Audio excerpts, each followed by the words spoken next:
নমস্কার বন্ধুরা, আমার কুকিং চ্যানেলে আবারও সবাইকে স্বাগত। আজ আমি আপনাদের জন্য নিয়ে চলে এসেছি 3 রকমের পকোড়া রেসিপি। এক রকম ব্যাটার তৈরি করে ওই ব্যাটার দিয়ে 3 ধরনের পকোড়া বানিয়ে দেখাবো। সামনেই তো শীতকাল, শীতের বিকেলে গরম গরম 1 কাপ চা আর তার সঙ্গে চপ সিঙ্গাড়া খেতে প্রায়ই আমাদের ইচ্ছে করে, কিন্তু রোজ রোজ বাজার থেকে কিনে খাওয়া সম্ভব নয়। বাড়িতে যদি খুব সহজেই এইভাবে পকোড়া বানানো যায় তাহলে একদম জমে যাবে। যে কেউ বাড়িতে খুব সহজেই 3 ধরনের পকোড়া একটি মাত্র ব্যাটার দিয়ে বানিয়ে নিতে পারবেন।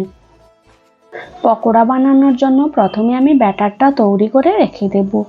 একটা পাত্রের মধ্যে আমি এখানে 150 গ্রামের মতো বেসন নিয়েছি। তারপর এর মধ্যে দিয়ে দেব অল্প একটু হলুদ গুঁড়ো। হলুদ গুঁড়ো দিলে ব্যাটারের কালারটা কিন্তু খুবই ভালো আসবে। আপনারা চাইলে দিতেও পারেন, আবার নাও দিতে পারেন। তারপর দিয়ে দেব অল্প একটু লঙ্কার গুঁড়ো, স্বাদ মতো লবণ, আর দিয়ে দেব অল্প একটু আদা রসুন আর কাঁচা লঙ্কার পেস্ট। এই পেস্টটা দিলে পকোড়াগুলোর স্বাদ কিন্তু খুবই ভালো আসবে। আপনারা যদি না চান তাহলে না দেবেন, নিরামিষভাবেও এটা বানানো যায়। বেসনের সঙ্গে সব উপকরণ খুব ভালোভাবে মিশিয়ে নিয়েছি। তারপর অল্প অল্প জল দিয়ে একটা ব্যাটার তৈরি করে নেব। একদম একবারে বেশি করে জল দেব না, তাহলে ব্যাটারটা পাতলা হয়ে যেতে পারে। অল্প অল্প জল দিয়ে একদম মিডিয়াম ঘনত্বের একটা ব্যাটার তৈরি করে নেব। এই ব্যাটারটা দিয়ে আপনারা বেগুনি, কুমড়োর চপ, যে কোনো চপই আপনারা ভাজতে পারবেন, তাতে কিন্তু খুবই ভালো হবে। তারপর অল্প অল্প জল দিয়ে প্রথমে আমি চামচ দিয়ে খুব ভালো করে মিশিয়ে নিয়েছি।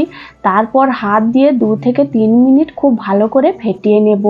হাত দিয়ে যত ভালো করে ব্যাটারটা ফেটাবেন তত চপগুলো কিন্তু খুবই মুচমুচে হবে। ব্যাটারটা 2 থেকে 3 মিনিট হাত দিয়ে খুব ভালো করে ফেটিয়ে নিয়েছি। তারপর এর মধ্যে দিয়ে দেব অল্প একটু কালো জিরে আর 1 চিমটে মতো খাওয়ার সোডা। খাওয়ার সোডাটা এই ব্যাটারের মধ্যে দিলে পকোড়াগুলো অনেকক্ষণ পর্যন্ত মুচমুচে থাকবে। দেওয়ার পর একটা চামচ দিয়ে খুব ভালো করে মিশিয়ে আধ ঘন্টা মতো রেস্টে রেখে দেব। এর মধ্যে আমি সবজিগুলো খুব ভালো করে কেটে পরিষ্কার করে নেব। তারপর আমি সবজির মধ্যে এখানে একটা লঙ্কা নিয়েছি। এই লঙ্কাগুলো সাইজে অনেকটাই বড় হয়, একদম ঝাল হয় না, খেতে কিন্তু একদম ক্যাপসিকামের মতো হয়। এই লঙ্কাগুলোর নাম আমি যদিও জানি না, এগুলো চপ কিন্তু খেতে খুব ভালো লাগে। এগুলো আলুর পুর ভরা চপও খেতে খুব সুন্দর লাগে। আমি এই লঙ্কাগুলো 4 ভাগ করে কেটে নেব, আর ভেতরের যে দানা বা বীজগুলো আছে ওগুলো খুব ভালো করে পরিষ্কার করে জলের মধ্যে ফেলে দেব। লঙ্কাগুলো লম্বা লম্বা করে কেটে আমি জলের মধ্যে ফেলে দিয়েছি। তারপর এখানে কিছু ধনেপাতা নিয়েছি। ধনেপাতার পকোড়া খেতে কিন্তু খুবই ভালো লাগে। আর এখন শীতকাল তো প্রায় চলেই এসেছে, আর বাজারে প্রচুর ধনেপাতাও পাওয়া যাচ্ছে। তারপর ধনেপাতাগুলো আমি খুব ভালো করে বেছে পরিষ্কার করে নেব। ওর শিকড়গুলো কেটে বাদ দিয়ে দেব, আর লম্বা করে এইভাবে কেটে নেব। সবগুলো ধনেপাতা খুব ভালো করে বেছে পরিষ্কার করে নিয়ে এগুলো জলের মধ্যে ফেলে দেব। লঙ্কা আর ধনেপাতা কেটে নিয়েছি। এরপর একটা মিডিয়াম সাইজের আলু নিয়েছি। আলুটাও খুব ভালো করে ছিলে পরিষ্কার করে নেব। তারপর পাতলা পাতলা করে কেটে নেব। আমরা যেভাবে চিপসের জন্য একদম পাতলা পাতলা করে কাটি ওই রকম কাটবো না, ওর চেয়ে অল্প একটু মোটা মোটা করে কাটবো। বেশি মোটা করব না, তাহলে আলুগুলো সেদ্ধ হবে না। তাই অল্প একটু পাতলা পাতলা করে কেটে এগুলো জলের মধ্যে ফেলে দেব। তারপর লঙ্কা, ধনেপাতা, আলু সব কিছু খুব ভালো করে জল পাল্টে পাল্টে 3 থেকে 4 বার ধুয়ে পরিষ্কার করে জল ঝরিয়ে নেব। আলু, ধনেপাতা, লঙ্কা আমি খুব ভালো করে ধুয়ে জল ঝরিয়ে একটা প্লেটের মধ্যে নিয়েছি। এই ব্যাটারটা দিয়ে আপনারা ফুলকপির চপ, বেগুনি, যে কোনো চপ বানিয়ে নিতে পারেন। ফুলকপির চপ বানালে ফুলকপিগুলো অল্প একটু আগে ভাপিয়ে নিতে হবে। তারপর এই ব্যাটারের মধ্যে ডুবিয়ে ফুলকপির চপও কিন্তু খুব ভালো হয়। তারপর গ্যাসের মধ্যে একটা কড়াই বসিয়ে ওর মধ্যে বেশ খানিকটা সাদা তেল আমি খুব ভালো করে গরম করে নিয়েছি। ওই গরম তেল অল্প একটু আমি ব্যাটারের মধ্যে দিয়ে খুব ভালো করে মিশিয়ে নেব। তাহলে পকোড়াগুলো অনেকক্ষণ পর্যন্ত মুচমুচে থাকবে। প্রথমে আমি লঙ্কার চপগুলো ভেজে নেব।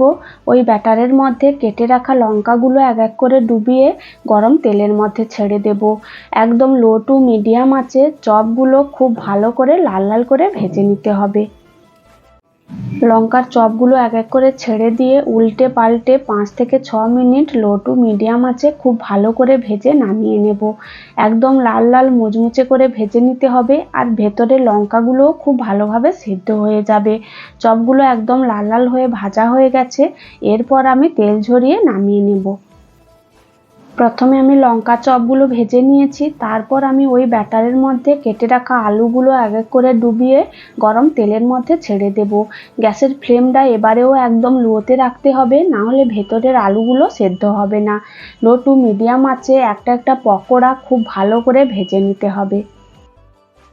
লো টু মিডিয়াম আঁচে আলুগুলো ছেড়ে আমি খুব ভালো করে উল্টে পাল্টে 10 মিনিটের মতো ভেজে নিয়েছি। আলুর চপগুলো একটু বেশি করে ভাজতে হবে, না হলে কিন্তু ভেতরের আলুগুলো সেদ্ধ হবে না। একদম লাল লাল হয়ে গেছে, এরপর নামিয়ে নেব। আলু আর লঙ্কার চপগুলো যে প্রসেসে ভেজেছি ওইভাবেই আমি ধনেপাতাটাও ভেজে নেব। ব্যাটারের মধ্যে ডুবিয়ে গরম তেলের মধ্যে ছেড়ে দেব আর উল্টে পাল্টে খুব ভালো করে ভেজে নেব। ধনেপাতার পকোড়াগুলো ভাজতে বেশি সময় লাগে না, 2 থেকে 3 মিনিটের মধ্যে ভাজা হয়ে যায়। পকোড়াগুলো ছেড়ে দেওয়ার পর তেলের মধ্যে উল্টে পাল্টে 2 থেকে 3 মিনিট ভেজে নিলে একদম মুচমুচে পকোড়া রেডি হয়ে যাবে।